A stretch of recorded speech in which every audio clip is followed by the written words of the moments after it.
essa coisinha linda aqui, ó, que eu não vou nem pegar porque ele está tão aconchegado no peito de um anjo materno que seria quase um sacrilégio tirar o Samuel, que significa do Senhor o pedi.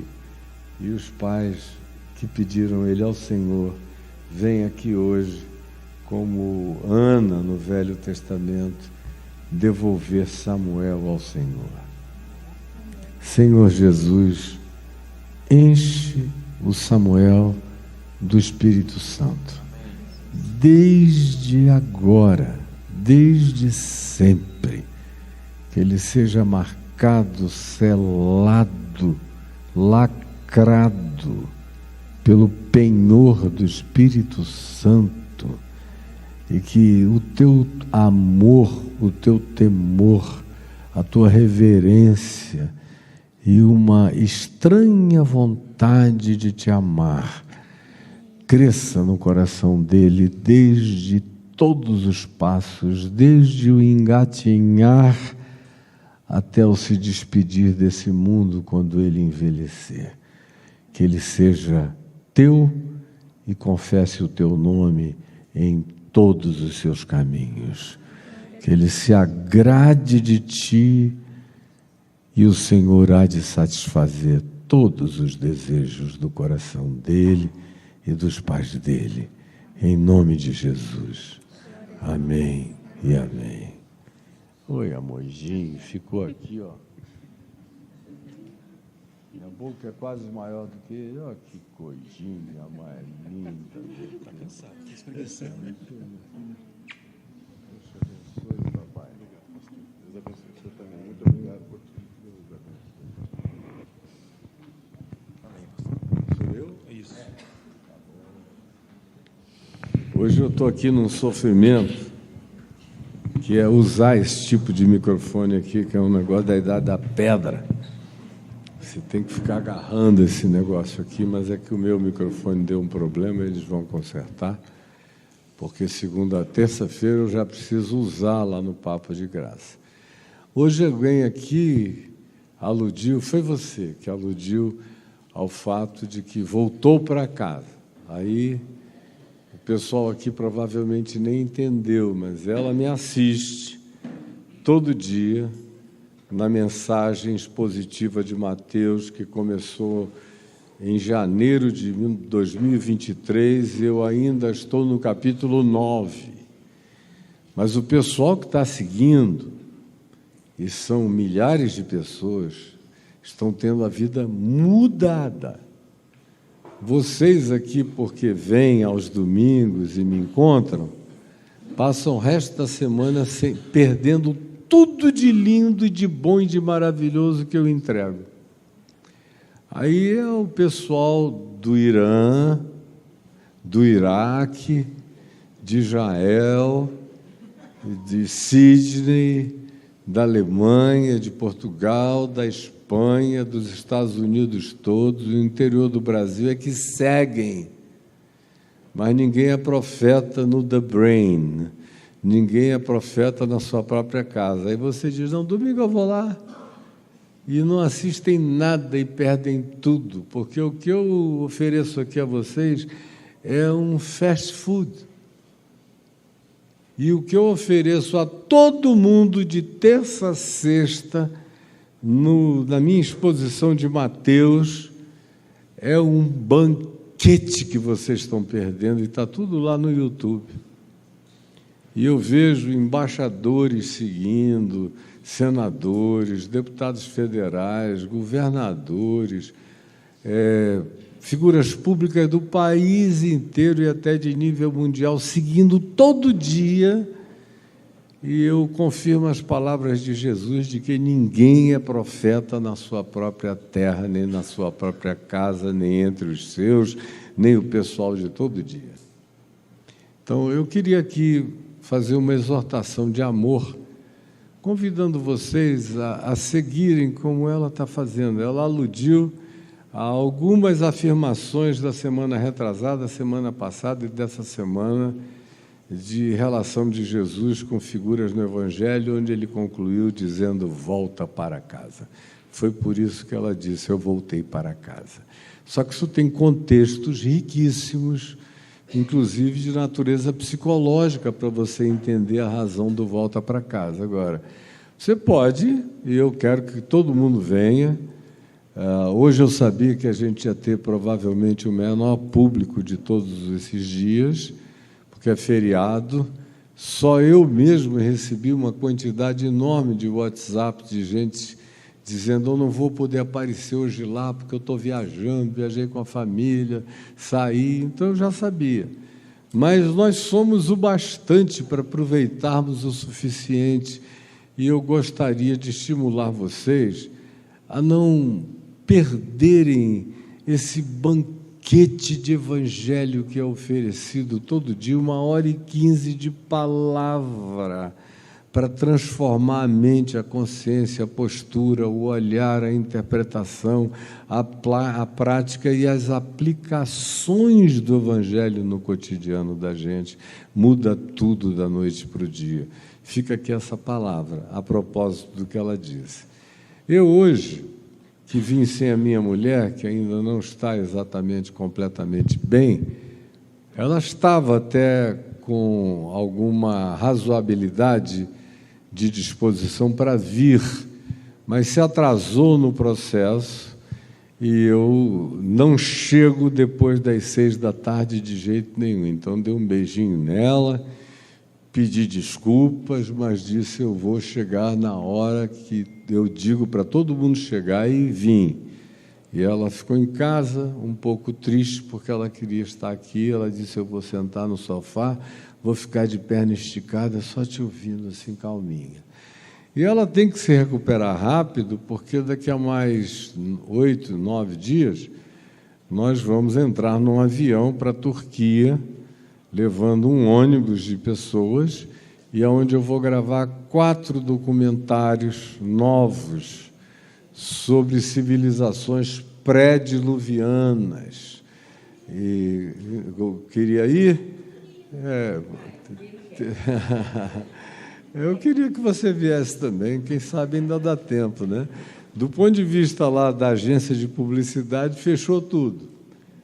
Então, mas eu levo todo ano, estou levando desde 1970, já levei quase 7.000 pessoas. E como Israel entrou nesse estado calamitoso, eu estou boicotando viagens a Israel até que o Netanyahu caia.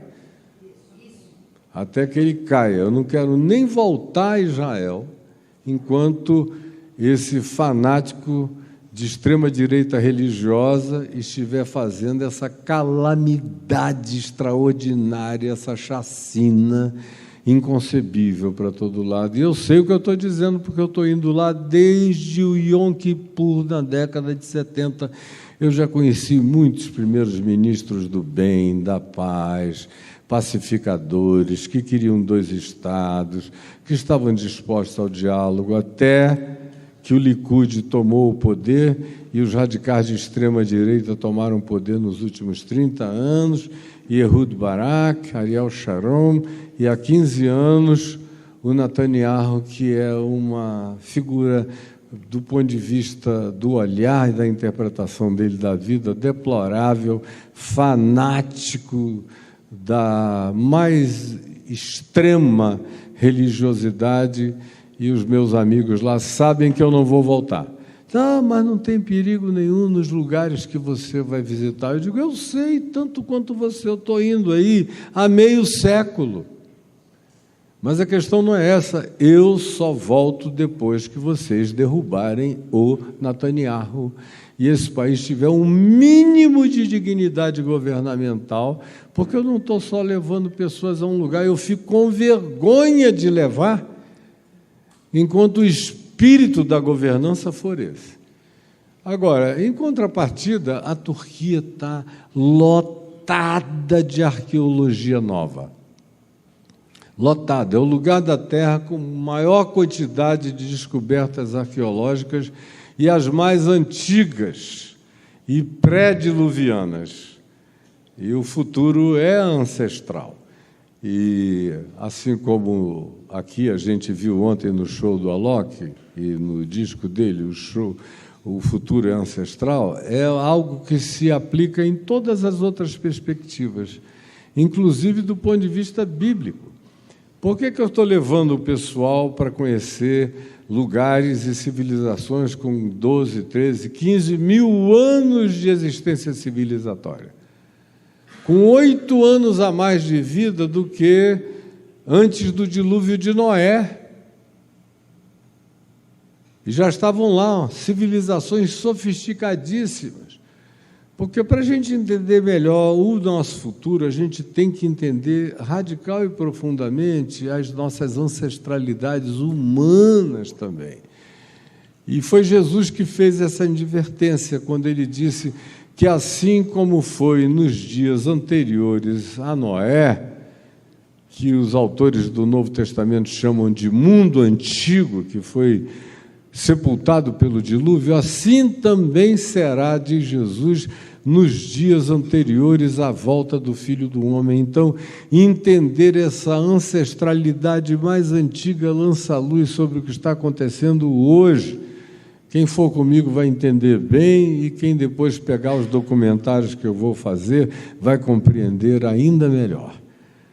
Mas, fechando esse parêntese, eu estou muito grato a Deus com alguns amigos que também vieram hoje aqui, que me trouxeram muita alegria, e eu estava esperando algumas outras pessoas muito queridas, especialmente a mulher dele, que é minha filha, a Juliana, e os meus netinhos, Mateus e Lara, que tinham dito, nós vamos, vovô, mas aconteceu alguma coisa lá, que depois eu vou saber com ele o que foi, eles não puderam vir.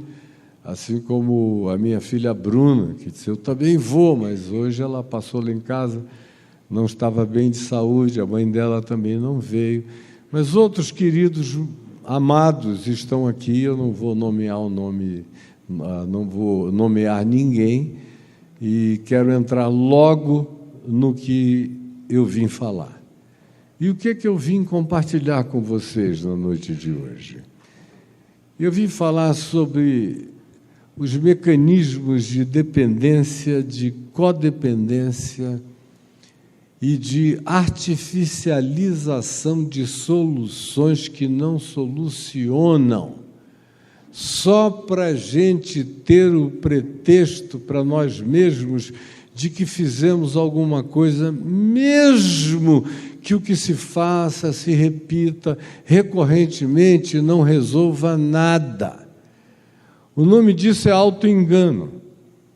É quando você elabora algum tipo de pensamento que supostamente carrega a positividade de alguma expressão de solução, mas que na realidade você sabe, todos nós sabemos, aquela própria pessoa que propôs isso para si mesma, sabe também que não haverá nenhuma forma de solução permanente. Mas a pessoa cria essa pseudo-solução simplesmente para ter para si própria a falsa prerrogativa dialogal de poder afirmar: eu estou fazendo tudo o que eu posso para melhorar. Mas tudo que você diz que está fazendo e que é o que você pode para melhorar está longe de ser qualquer solução. É apenas auto-engano no tapume das suas ilusões. Guarde isto e eu vou lhe contar a história. Que história eu estou trazendo hoje da minha exposição de Mateus, para quem acompanha, para quem acompanhou? Vou fazer uma síntese de um episódio que eu fiquei 10 dias falando a respeito da fenomenologia dele e vou reduzir aqui a alguns poucos minutos, num aspecto único. Que episódio é esse? Está em Marcos, no capítulo 5, é a libertação do endemoninhado Gerazeno ou Gadareno, aquele indivíduo que morava onde hoje é a Jordânia, na cidade que existe até o dia de hoje, uma das Decapólis, das 10 cidades greco-romanas que cercavam a Galiléia, cidades belíssimas, extraordinárias, todas com arquitetura greco-romana e com cultura greco-romana e uma história antiga, que vinha desde Alexandre o Grande, que foi palco de alternâncias de conflito entre Ptolomeu e Seleuco, 2 generais de Alexandre que se tornaram inimigos, Seleuco com base na Síria, Ptolomeu, pai de Cleópatra, com base no Egito, e eles guerrearam, esses 2 grupos, entre si durante 300 anos, usando a região onde é Gerasa, Gadara, na Jordânia, como lugar de batalha. 350 anos de guerra sem cessar. Quando eles não estavam sob o domínio dos Seleucidas ou dos Antíoco Epifânios, decorrente dos Seleucidas, eles estavam sob a dominação dos Ptolomeus, que era mais branda, mais culta, mais inteligente, e que acabou tendo em Cleópatra a sua última representação de faraó egípcio grego, que foi o que ela encarnou até morrer, depois da tragédia da paixão malfadada entre ela e Marco Antônio, como a maioria de vocês deve saber da história. Pois bem, esse é o povo, essa é a ambiência de Gadara, de Gerasa e do episódio que eu vou narrar em Marcos 5. Qual é o episódio em si? Jesus atravessa de Cafarnaum, quando uma grande multidão começou a pegar nele o tempo todo e ele começou a se sentir fetichizado, ele disse: não é bom mais ficarmos aqui, vamos atravessar para o outro lado. E ele largou todos os judeus, as sinagogas, os religiosos e tudo, e foi para um lugar de pagãos, aonde a cultura era a criação de porcos, aonde o desenvolvimento das perspectivas religiosas e espirituais mantidas naqueles lugares eram consideradas pelos judeus completamente pagãs e repulsivas para eles. E é para esse lugar que Jesus vai. Um judeu consideraria um lugar contaminado. Se você fosse para lá, você estava entrando num lugar de geografia de blasfêmia, de contaminação. Para sair de lá e poder fazer uma reinserção no resto da comunidade judaica, ou mesmo em Cafarnaum, que era uma comunidade metropolitana e cosmopolitana, de uma variedade extraordinária, você teria que se submeter a uma quantidade enorme de lavagens, ablações, purificações, de acordo com os ritos judaicos, e Jesus não está nem aí para isso. Jesus vai para a terra dos porqueiros, conversa com os porqueiros, lida com todo mundo, depois volta para Israel, não toma banho nenhum, vai direto para a casa do chefe do sumo sacerdote da sinagoga, ressuscita a filha dele, cura doentes para todo lado, não diz: deixa eu primeiro me preparar, tomar um banho, ficar purificado para poder curar os doentes. Jesus é o sacrílego santo, andando na liberdade do Evangelho o tempo todo.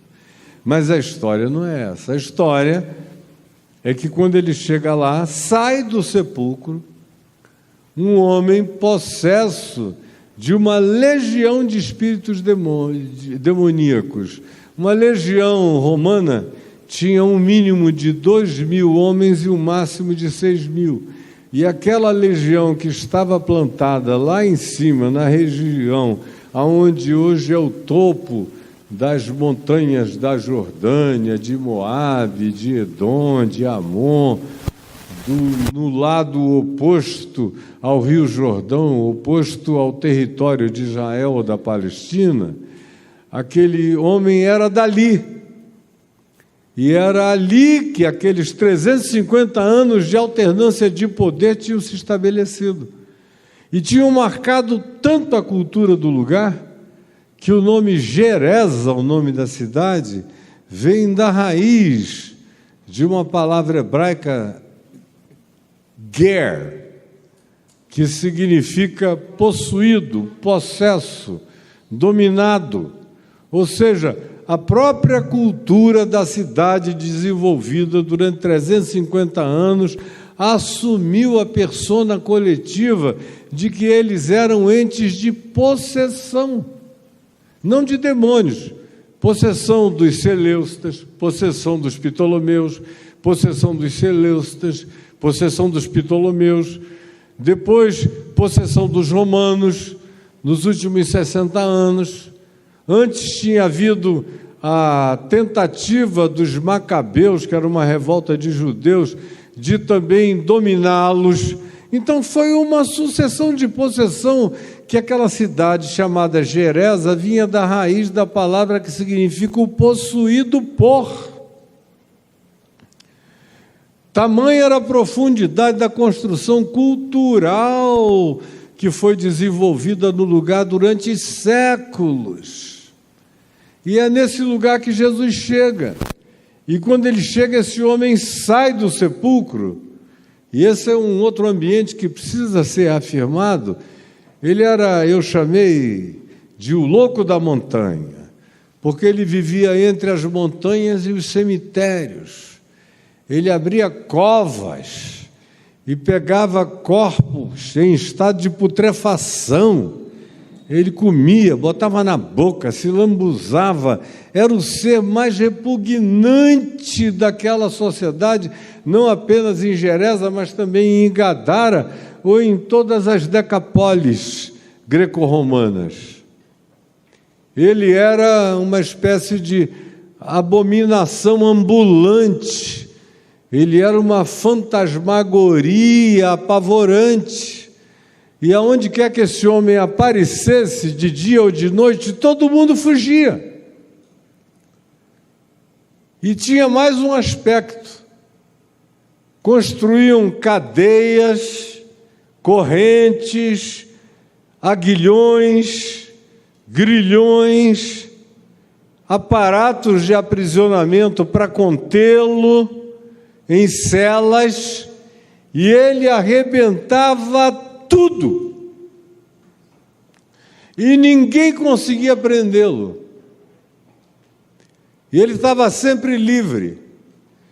E quando Jesus, em sendo abordado por ele, porque Jesus desceu do barco, andou do outro lado do mar da Galileia, aquele homem veio correndo dos sepulcros na direção de Jesus, todo rasgado, nu. O texto diz que ele se feria com pedras, se esfolava. Era um ente absolutamente desastroso. Era uma expressão de terror humano ambulante. E ele vem para Jesus dizendo: Tu és o Cristo, vieste porventura perder-nos, expulsar-nos, mandar-nos para o abismo antes da hora. Porque Jesus, ao sair e vê-lo, o texto diz que foi logo dizendo: espírito imundo, sai desse homem. Aí ele dá essa resposta: tu vieste nos perder antes da hora? Aí Jesus abre o diálogo e diz a ele: como é o teu nome? Aí ele diz: Legião é o meu nome, o que é expressivíssimo do ponto de vista psicocoletivo e psicopolítico, porque tinha uma legião romana lá, acampada, com seus 5, 6 mil homens, dominando tudo. E com a pata romana cachapando Todas as populações que já estavam acostumadas até mesmo à introjeção de que eles não tinham nenhuma faculdade de liberdade pessoal, porque eles viviam sob opressão há 350 anos, nessa sucessão de despotismos que não cessava. E agora são os romanos com a sua legião cuidando e dominando, esmagando e botando o seu tacão sobre todo mundo. Legião é o meu nome, porque somos muitos. Aí vira-se para Jesus e diz: se tu nos mandas sair dele, envia-nos para os porcos. Porque como era uma sociedade pagã, eles não criavam, por exemplo, como os judeus, ovelhas, rebanhos, cordeiros. Fazia parte de uma cultura judaica que também estava muito imiscuída com os ritos de sacrifícios de animais no templo, além da alimentação. Eles, no entanto, criavam porcos. Por isso, os espíritos dizem: se tu nos mandas sair dele, permite-nos entrar nos porcos. E Jesus disse: ide! E os demônios saíram do homem, entraram nos 2.000 porcos, que é o que o Evangelho de Marcos diz, que estavam pastando naquele rebanho ali. E os porcos, no mesmo instante, ficaram possuídos por essa energia, por essa vibração alucinada, louca, dessas realidades que nenhum porco poderia discernir por uma capacidade de autoavaliação pessoal, porque porcos não possuem isso. Foi só uma realidade agônica, tão insuportável para os entes animais, que eles saíram correndo desvairadamente e pularam do penhasco dentro do mar da Galileia, e os 2.000 porcos se afogaram na mesma hora. Aí os porqueiros, que eram os criadores de porcos, que viram aquilo, saíram correndo apavorados para Gerasa, para Gadara, para as cidades greco-romanas ali do lado, contando essa história. Olha, chegou um tal de Jesus do outro lado do mar da Galileia para cá, e o nosso possesso, porque a essa altura já era um possesso de estimação, vocês vão ver. É fácil desenvolver possessos de estimação, loucos de estimação, doentes de estimação, viciados de estimação em casa, maridos perversos, brutais, espancadores de estimação, filhos perversos, manipuladores, que vão ficando adultos e que são entes de manipulação e opressão dentro da família, uma quantidade enorme de personalidades que desenvolvem a manifestação de condutas totalmente adoecidas e psicologicamente falando enfermiças, e que não praticam isso só para si mesmos, mas contagiam uma comunidade inteira. Nesse caso aqui, era tão amplo o significado simbólico e coletivo desse indivíduo, que ele era uma representação, uma projeção coletiva para todos os milhares de entes humanos que moravam em Gerasa, em Gadara, em Bet-Shean, nas Decapólis, que eram cidades muito populosas. Ele era conhecidíssimo. E aí Jesus o liberta, e os porqueiros saem correndo da beira do mar da Galileia e entram em Gerasa. Outros vão para Gadara dizendo: vocês não sabem o que aconteceu. O doido, o incontrolável, o inamarrável, o inaprisionável, o incontível, a legião doida está liberta. E eles ficaram chocados. Saíram todas umas coisas agônicas, horrorosas dele, e entraram nos porcos. Nem os porcos aguentavam o que habitava esse homem. Vocês imaginem, para ele se autodefinir como legião, era no mínimo uma multidão de 200.000 personalidades, 2.000 entes e personalidades e entidades, ou 4.000, ou 5.000, ou 6.000, dependendo da legião que ele encarnasse. Mas era uma multidão de vozes, de gritos, de angústias, era um ser todo dilacerado em todas as dimensões, repuxado em todas as direções, vivendo uma angústia indizível. Você, que tem um conflito com o outro lado seu, já fica aí desesperado, às vezes pensando até em morrer? Você, que tem uma leve dicotomia, que tem um lado teu que é um pouco melhor e te aconselha bem, tem um outro lado teu que é meio endiabradinho, só te dá conselhos errados, e você entra numa crise danada, fica dizendo: Deus não me ama, eu não presto, eu não sei nem por que eu vou lá ouvir o Caio, que vou voltar e fazer tudo de novo. E o teu problema é uma bobagem de escoteiro, quando comparada com a situação desse indivíduo, com 2.000, 5.000, 6.000 vozes gritando dentro de você de dia e de noite. Você pode imaginar que loucura é essa? Não tem ampliquitil, não tem medicina psiquiátrica de nenhuma natureza que sossegue uma alma dessa. E ainda tinha o agravo, que quando preso, ele quebrava tudo e todas as construções de aparato de aprisionamento, nada era o bastante para contê-lo.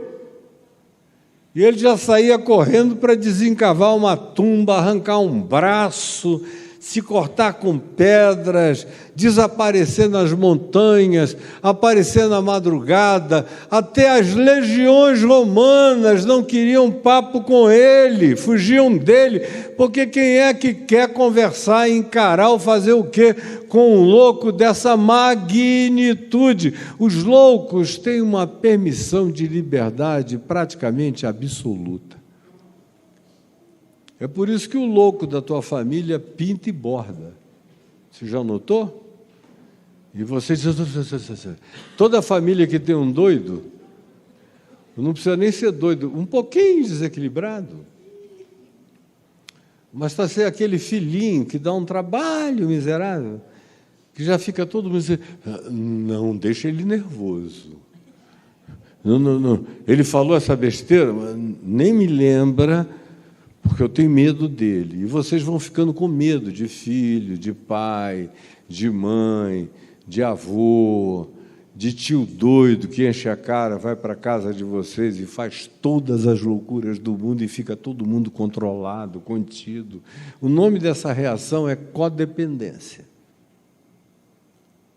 Dessa dependência que pertence ao desvairamento do ser que pratica tudo aquilo que inconcebivelmente lhe passa pela mente e se transforma em práticas agressivas, e os que carregam supostamente um mínimo de normalidade: silêncio, não o contrarie, deixe ele ficar à vontade, senão ele pode se levantar contra a gente, vai ser a maior confusão.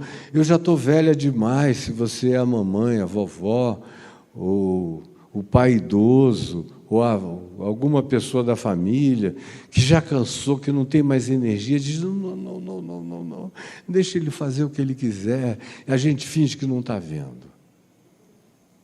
Agora, isso não é sem consequência, a gente fica escravo daquilo que a gente não quer tratar, seja em nós, seja no outro. Você fica escravo de tudo aquilo que você não quer tratar, seja em você mesmo, seja no outro. Então, vindo a questão em si, é que há um subterfúgio nessa narrativa de Marcos 5, que é o que eu quero apresentar a vocês, para que então a gente prossiga na direção de uma conclusão que se transforme em algo que você leve na mente, no coração, para a vida, para casa e para as suas interpretações de si mesmo, da família e da existência. Qual é o subterfúgio? Qual é a falsificação? Qual é a fantasia presente nesse texto? A fantasia, sabe qual é? Eu me converti há 50 anos e já dias depois meu pai tinha me jogado no fogo, assim, consciente e propositalmente. Ele sabia quem eu era e que eu não ia fugir da raia e que eu estava cheio de fé.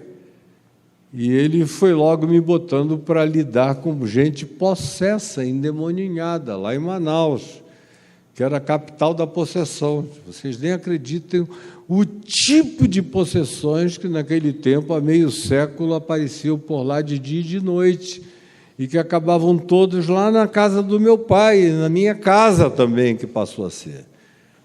E eu fui lidando com isso, e aprendi inúmeras coisas, a discernir o que era doença mental, do que não era doença mental, a aprender quando uma condição, um transtorno mental coabitava com um transtorno de natureza espiritual, a entender o degradê dos significados, quando era mais um transtorno mental e só uma opressão espiritual, quando era praticamente uma opressão e uma possessão espiritual plena, com decorrências de pequenos transtornos mentais adquiridos pela disfuncionalidade neurocerebral daquele indivíduo por tantos anos. Fui aprendendo isso tudo, foi uma escola de psicologia antes de eu começar a estudar Freud, Jung, Moreno e Rogers e quem quer que fosse. Me veio do cotidiano o discernimento. E eu aprendi uma outra coisa também sobre mim, que eu sentia o cheiro disso. Eu tinha um odor, como eu tenho até hoje. Se eu passo perto de um esquizofrênico, eu sinto o cheiro da esquizofrenia. Tem o adanacromo, uma quantidade enorme de variações químicas no cérebro que se tornam exalantes de odor.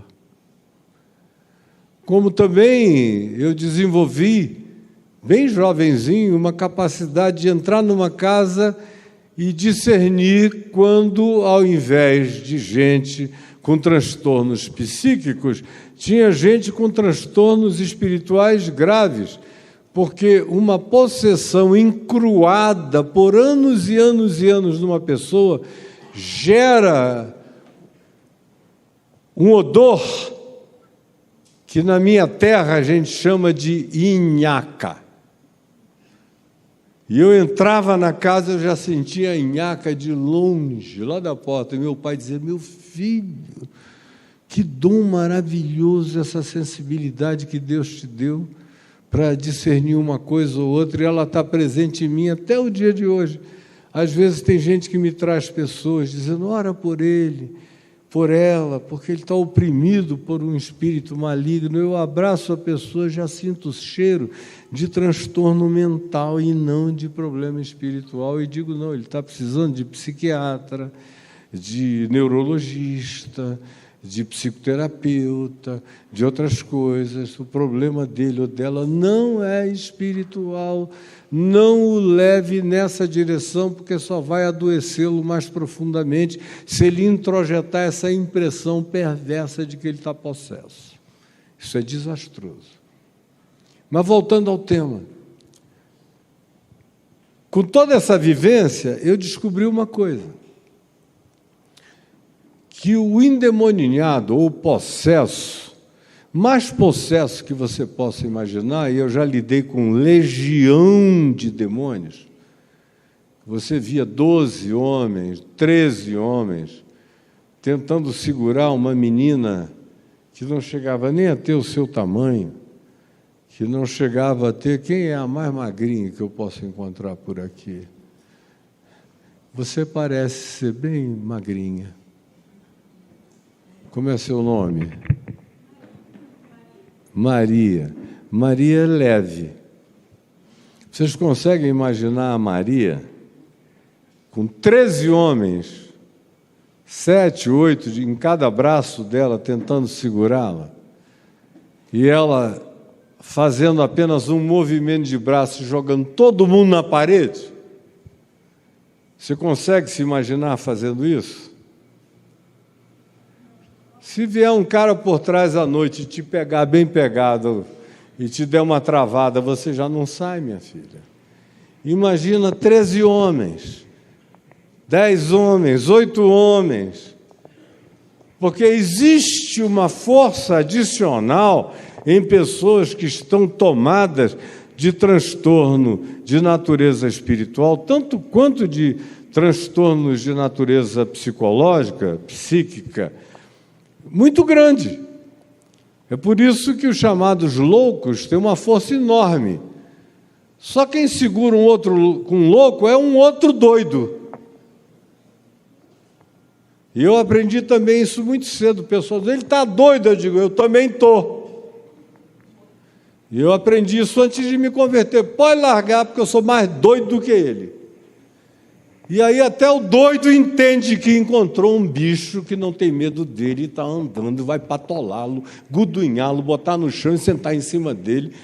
É impressionante como essa troca acontece. Agora, com possessos, a força é muito maior. Mas tem um limite.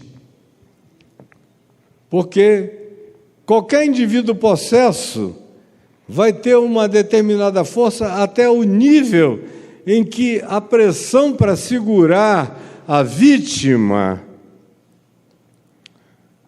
não seja mais forte do que a ossatura dela para tentar se soltar.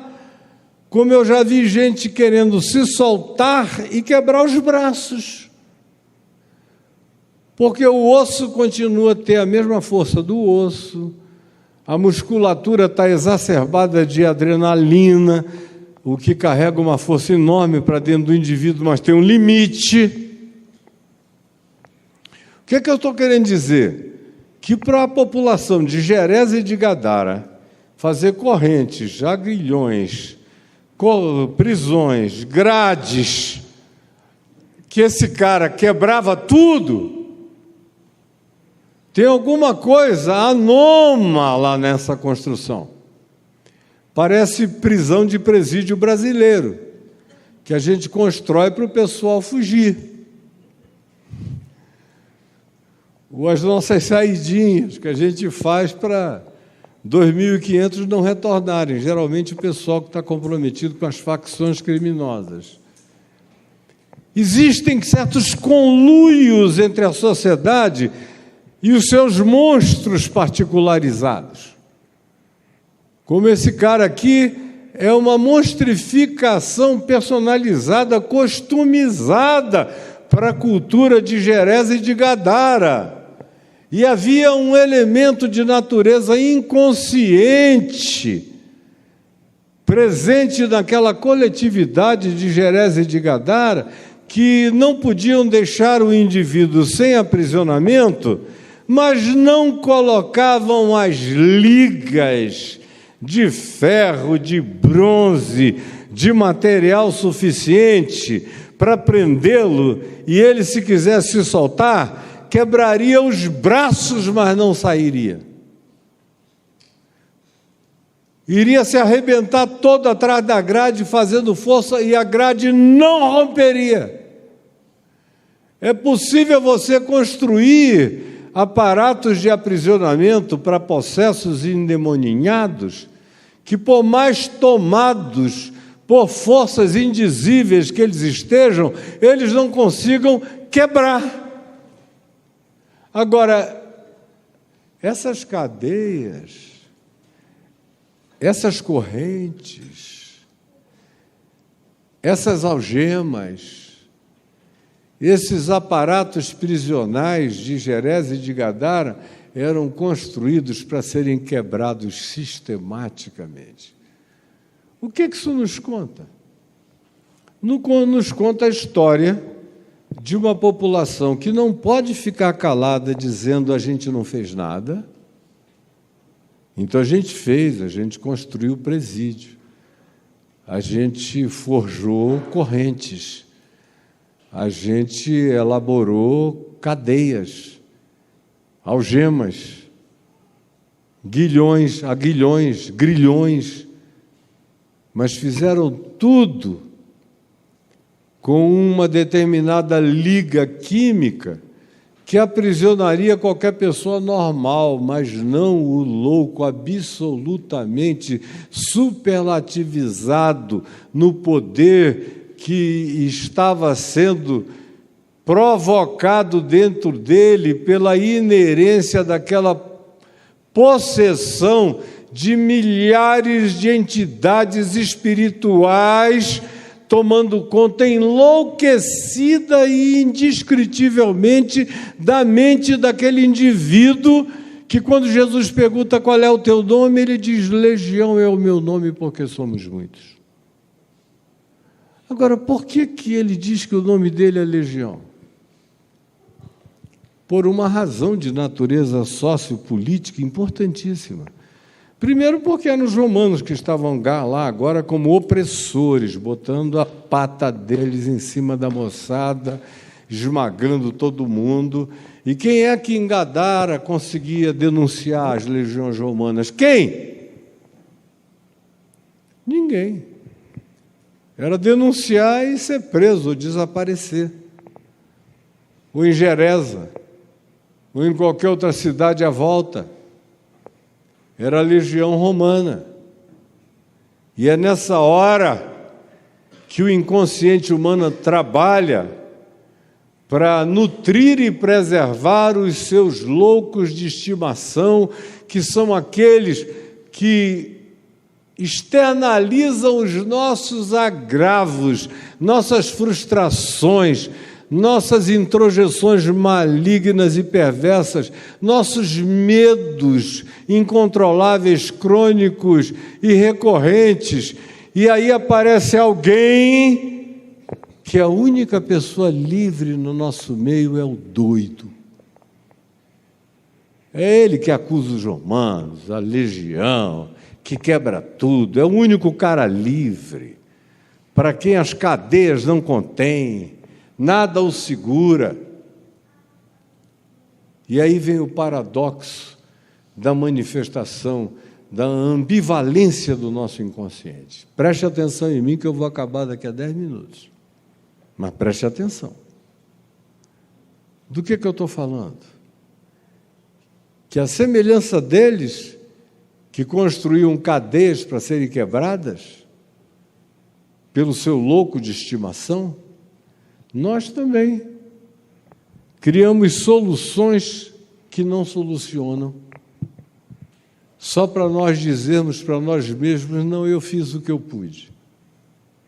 Ele é que não tem jeito, ela é que não tem jeito, e eu tenho que aguentar essa miséria para o resto da minha vida. Tem gente aqui vivendo isto. Eu recebo narrativas dessa natureza todo dia. Eu fiz o que eu podia, mas não teve jeito. Eu jejuei para o meu marido se converter, mas ele continua batendo em mim, me enchendo a cara de burdoada. Eu tenho um filho que, depois que fez 18, 19, 20 anos, me ameaça, bate em mim, diz que vai me liquidar. Eu tento colocar ordem, mas ele arromba a porta, pega a faca, me ameaça, eu morro de medo. Estou sequestrada por ele. Você está me entendendo o que eu estou falando aqui? E quem não tem o caso diretamente vinculado a si próprio, tem um na família, na parentela, nas relações as mais variadas de vocês todos. e é um ardil da nossa psicologia evasiva construir soluções que nos sirvam de autojustificativa, que diminuam o agravo da nossa culpa para nós mesmos, enquanto a gente diz, eu fiz o que podia, mas o que você podia era só o bastante para dizer que fez, e só o bastante para o outro continuar na renitência da loucura dele, quebrando tudo, arrombando tudo, saindo de tudo. E você diz que odeia isso, mas não sabe mais viver sem essa dependência. Se tornou um codependente do louco da montanha, do filho enlouquecido, do marido perturbado, da mulher lamurienta, murmurenta, rixosa, odiosa, que inferniza a sua vida de dia e de noite, e de uma quantidade enorme de outras pessoas que, por razões diferentes, mesmo não sendo familiares, você com elas convive, tolera e engole a malignidade, porque ambivalentemente e ambiguamente, essa pessoa que você diz que aborrece tanto é a única com capacidade de exprimir liberdade plena onde você é cativo. Como era o caso desse homem. Ele era o único ser humano livre no meio de milhares de pessoas, ele era o único que não tinha prisão que o segurasse, cadeia que o contivesse, legião romana que o apavorasse. Tudo aquilo que era pânico para os outros, para ele era descaso de loucura, de possessão absoluta. E aí se instala o que a gente vê como ambivalência no texto, e eu vou ler para terminar, prestem atenção. Muita atenção. Depois que Jesus liberta o homem, os porqueiros fugiram e foram anunciar na cidade e pelos campos.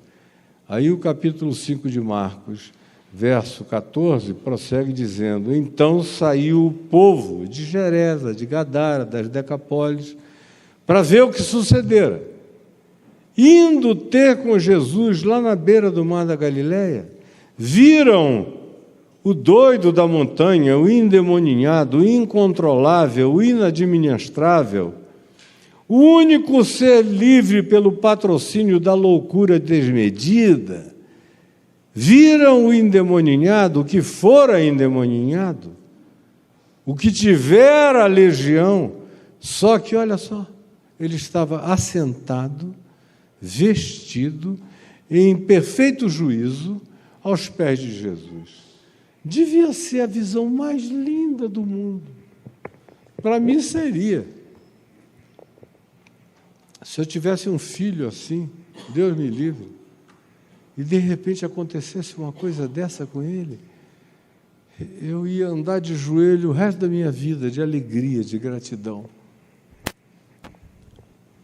Ou alguém que, porque eu me preocupe, e que é uma catástrofe ambulante para a vida de todo mundo, de repente encontrasse Jesus e ficasse nesse estado, assentado, vestido, de banho tomado, cheiroso, limpo, aos pés de Jesus, conversando com lucidez, depois de décadas de possessão demoníaca, de loucura, de necrofagia, necrofilia e uma quantidade enorme de outras manifestações consideradas abomináveis até pelos porqueiros de Gerasa. Agora vejam a reação. Qual seria a reação normal? Opa, aleluia, vamos fazer uma festa. Jesus, fica aqui, o que você vai fazer do outro lado, no mar da Galileia? Só tem um monte de judeu te oprimindo, te perseguindo, fica aqui com a gente. Nós somos todos carentes. Mas não foi isso que eles fizeram. Quando eles viram, eles se apavoraram. E o verso 17 diz, então começaram a rogar a Jesus que fosse embora da terra deles. fosse embora, porque eles perderam o pretexto da liberdade, perderam a voz profética da loucura, perderam a ovelha negra que praticava todos os atos que eles gostariam de praticar e não tinham coragem de realizar. Toda a família, toda a igreja, toda a congregação, quase todo o ambiente coletivo, especialmente onde as pessoas são forçadas a conviver por algum lhame de amizade, ou de parentela, ou de qualquer outra natureza semelhante, toleram.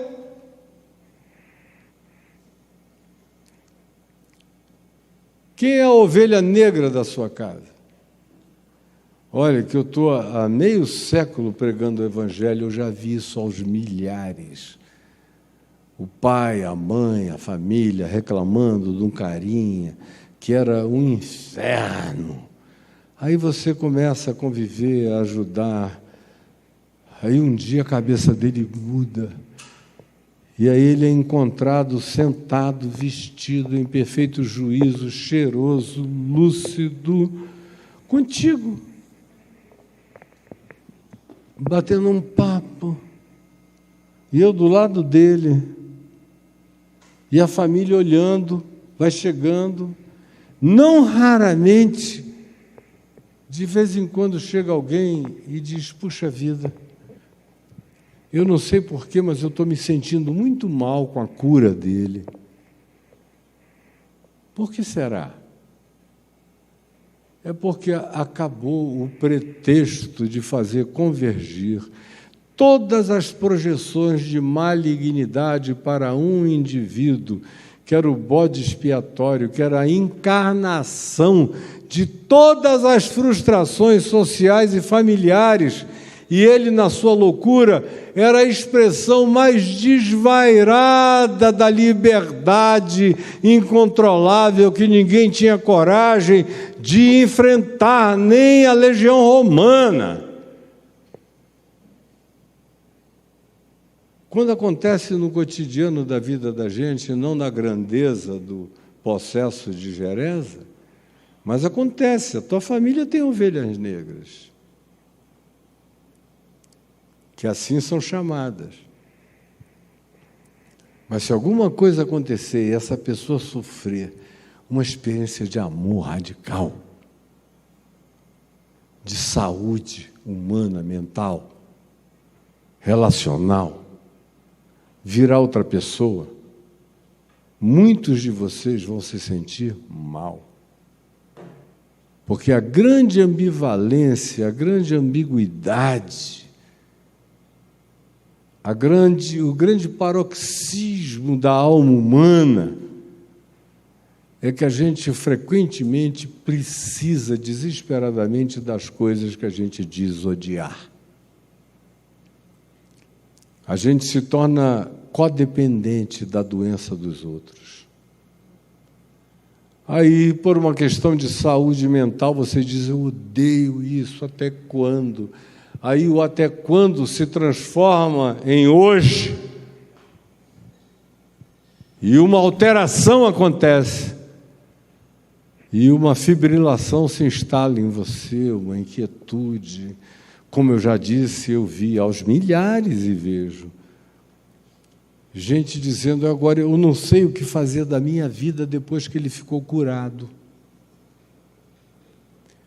Como tem uma quantidade enorme de mulheres que me dizem: eu não sei mais o que fazer da minha vida, meu marido se converteu, virou um anjo de Deus, eu agora não sei mais o que fazer porque eu estou há 40 anos batendo nele e eu fiquei viciado em bater nele e agora eu não sei mais me relacionar com ele sem agredi-lo, sem bater nele, sem tudo isso, e ele não me dá mais pretexto. Tamanha é a nossa doença de ambivalência e codependência, que a gente não tem nem coragem de encarar. Eu estou falando aqui publicamente, mas se eu estivesse num vis-à-vis com alguns de vocês que estivessem nesse problema e eu contasse a história da sua codependência, talvez você se levantasse zangado comigo. Se o Caio está estragando a minha onda, o meu barato. Na minha miséria eu era feliz e não sabia, porque pelo menos eu tinha um ente de transferência. Um ente de transferência para o qual projetar aquilo que eu queria fazer e não tenho coragem de fazer. É a garota que dá para todo mundo em nome da família inteira, porque tem uma pulsão sexual reprimida lá na casa, ninguém quer admitir. Aí vem um para-raio da família, uma garota. Foi ficando bonitinha, lindinha, gostosinha, bem formada, e exibida. Aí deu para uma legião de soldados romanos, a família ficou com ódio. Meu Deus, está nos envergonhando. Mas, ao mesmo tempo, ela representa dezenas de pulsões da mesma natureza guardadas na família e que ninguém teve coragem de expressar por questões morais, legais, timidez, culpas, religião. Aí vem alguém que rompeu com essa bolha e manifesta tudo isso, em geral, é o que está no estoque, na reserva, no baú da memória psicológica, íntima, inconsciente da família, é o que vem alguém e expressa.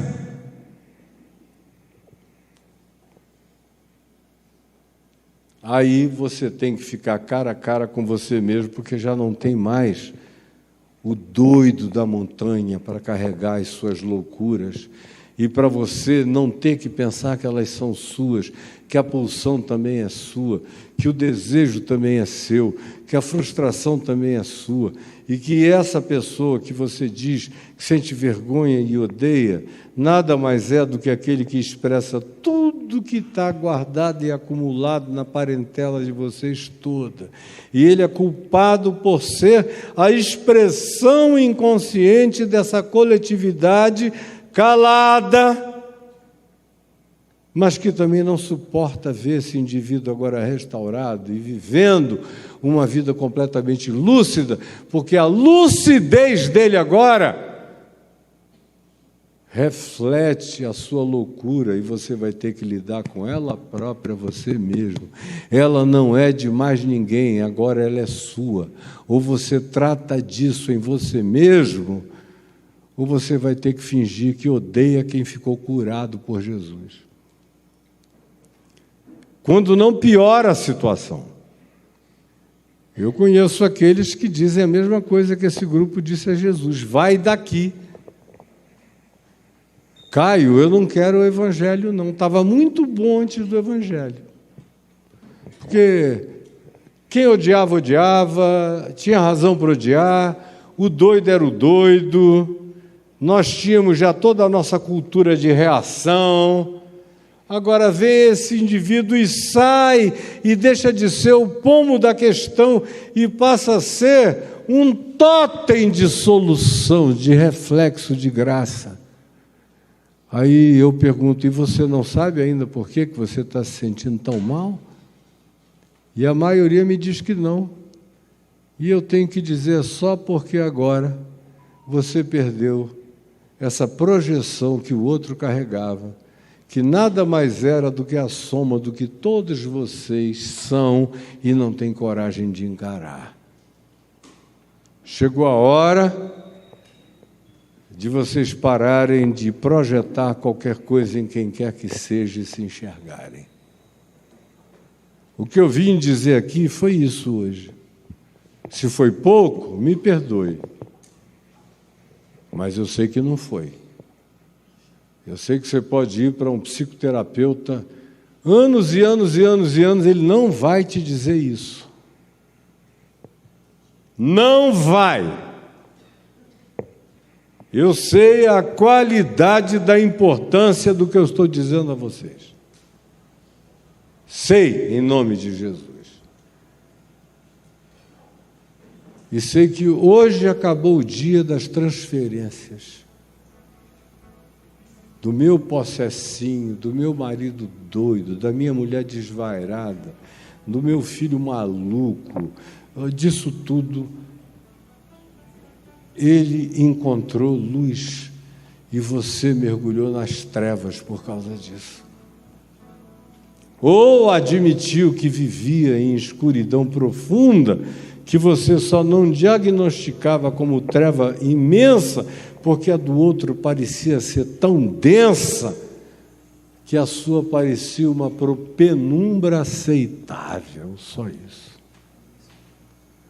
Hoje eu vim convocar vocês a deixarem de praticar as transferências espirituais para as pessoas consideradas abomináveis, ou distantes, ou angustiantes da família de vocês, e assim enxergarem, mesmo que ele não se enxergue, porque a questão é a seguinte: para concluir definitivamente, ninguém convive com tamanha loucura muitos anos sem se tornar codependente dela.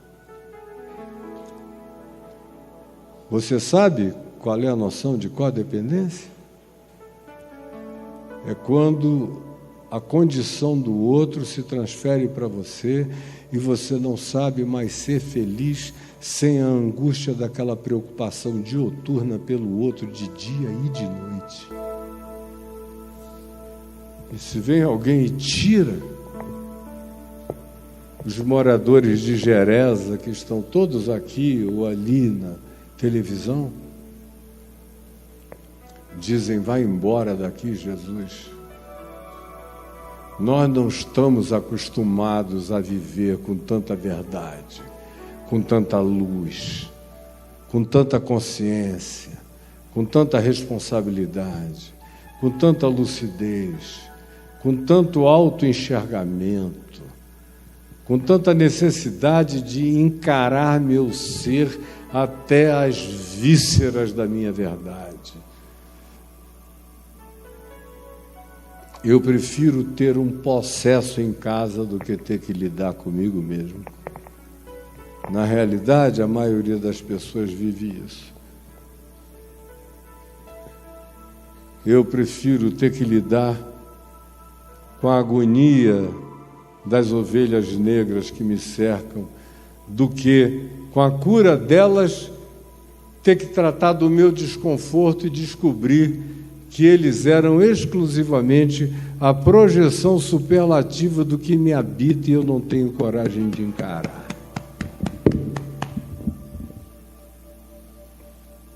Quem tem ouvidos para ouvir, ouça. Quem tem entendimento para entender, entenda. A palavra libertadora do Evangelho de Jesus foi trazida a todos vocês. Se não quiser, é uma decisão sua. Mas eu estou desincumbido da proclamação dessa verdade libertadora para esta congregação e para os milhões de outros que vão assistir posteriormente. Você me entendeu? Quem me entendeu, diga amém. Então vamos ficar em pé. Vamos voltar para uma semana de autoexame, uma semana socratiana.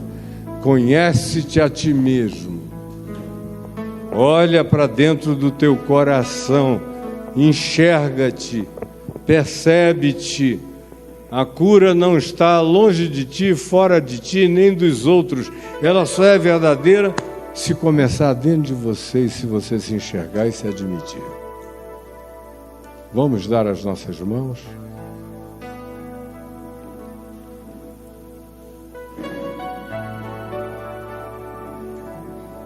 Enquanto a gente canta É o Amor.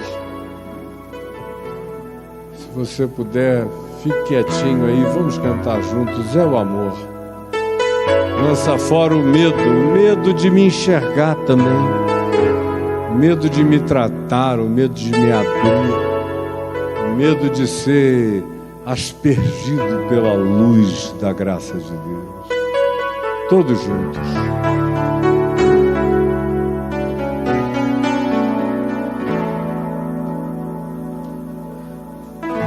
De onde vem a calma que invade, desacelera o temor, deixa vir os sonhos, abre caminhos para seguir. Se é tão longe, não precisa, o vento é quem leva, e uma voz que soa dentro do peito diz: juntos! E o amor lança fora o medo, me refaz e me faz sonhar de novo.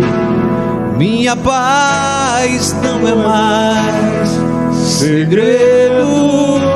Todo mundo já sabe. Invadiu meus dias mais sombrios, fez morada em mim. O amor,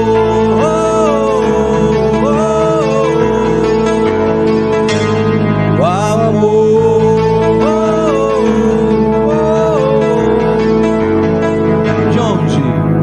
De onde vem a palma que invade, desacelera o temor, deixa vir os sonhos, abre caminhos pra seguir. Se é tão longe, não precisa, o vento é quem leva, e uma voz que soa dentro do peito diz: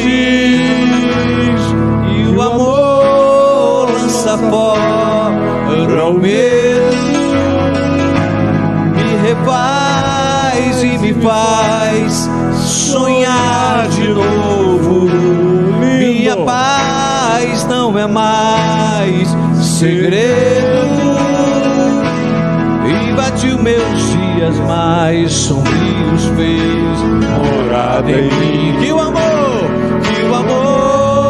não é mais segredo, me refaz e me faz sonhar de novo. Minha paz não é mais segredo, invadiu meus dias mais sombrios, fez morada em mim. Invadiu meus dias mais sombrios, fez morada. Vamos cantar mais uma vez. Que o amor lança fora o medo, Todos nós. me refaz e me faz sonhar de novo. Minha paz não é mais segredo, invadiu meus dias mais sombrios, fez morada em mim.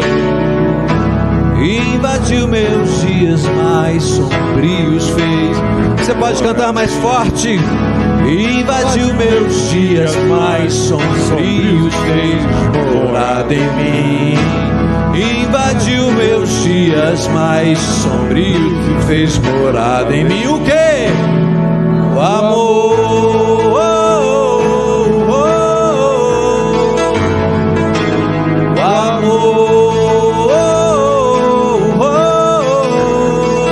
E o quê? O amor.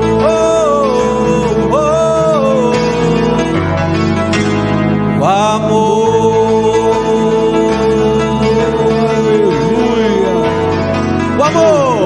O amor.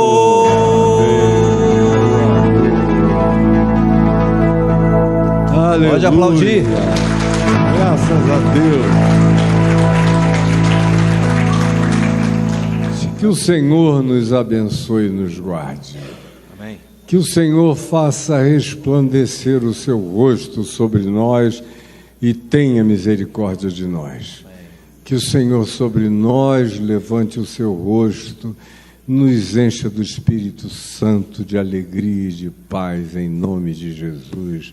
Amém, amém. Uma boa semana para todos vocês. Até domingo que vem, tragam alguém, convide outras pessoas, tá bom? em paz. O amor lança fora o medo, me refaz e me faz sonhar de novo. Minha paz não é mais segredo, invadiu meus dias mais.